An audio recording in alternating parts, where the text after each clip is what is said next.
Hello and welcome back to Firefighting in Canada this week. Today's edition is brought to you by VFIS of Canada, a division of CVIS Incorporated, Canada's largest insurer of firefighters. I'm Justin Bellmore, and this is your firefighting news. Your top story: Calgary Fire Chief addresses the 144 opioid overdoses in the city last month. Then, BC is still in a state of emergency as over 560 wildfires burn across the province. And a new study calls for greater collaboration between emergency services. The fire department logged 144 opioid overdose calls in July, the most it says it has ever seen in 1 month. That's 20% more than the 121 calls it responded to a year earlier, and up to 450% from July 2016, when it responded to 25 opioid overdose calls. Along with the EMS, Calgary fire crews respond to serious medical calls, some involving severe trauma or bleeding, unconsciousness, cardiac arrest, or difficulty breathing.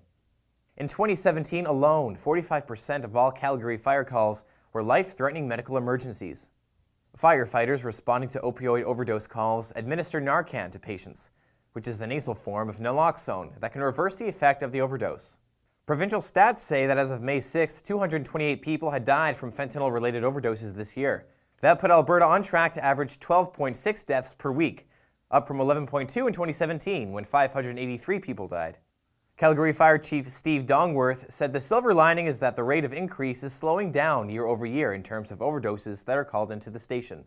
Dongworth says, hopefully we'll continue to see a slowdown in growth. Of course, he says, what we need is to see minus years, where we see less and less. BC Premier John Horgan said the 560-odd wildfires prompted an unprecedented second state of emergency in the province in the last 12 months after floods this spring.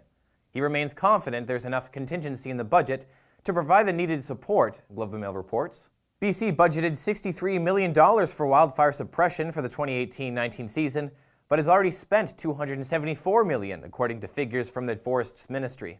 It said last year's budget allocated the same amount of money, but the firefighting efforts cost $649 million.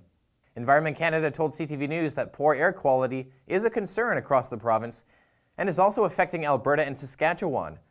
Tourism is also taking a blow. On Tuesday evening, Environment Canada said all of BC was facing moderate to very high health risks and that the situation isn't expected to improve until at least Thursday, when rain showers are forecast to arrive. A 911 call comes in, and soon police, fire, and ambulance services are independently speeding to the scene of a major car crash. And a new study published by Oxford University Press asks, is this the best use of these resources?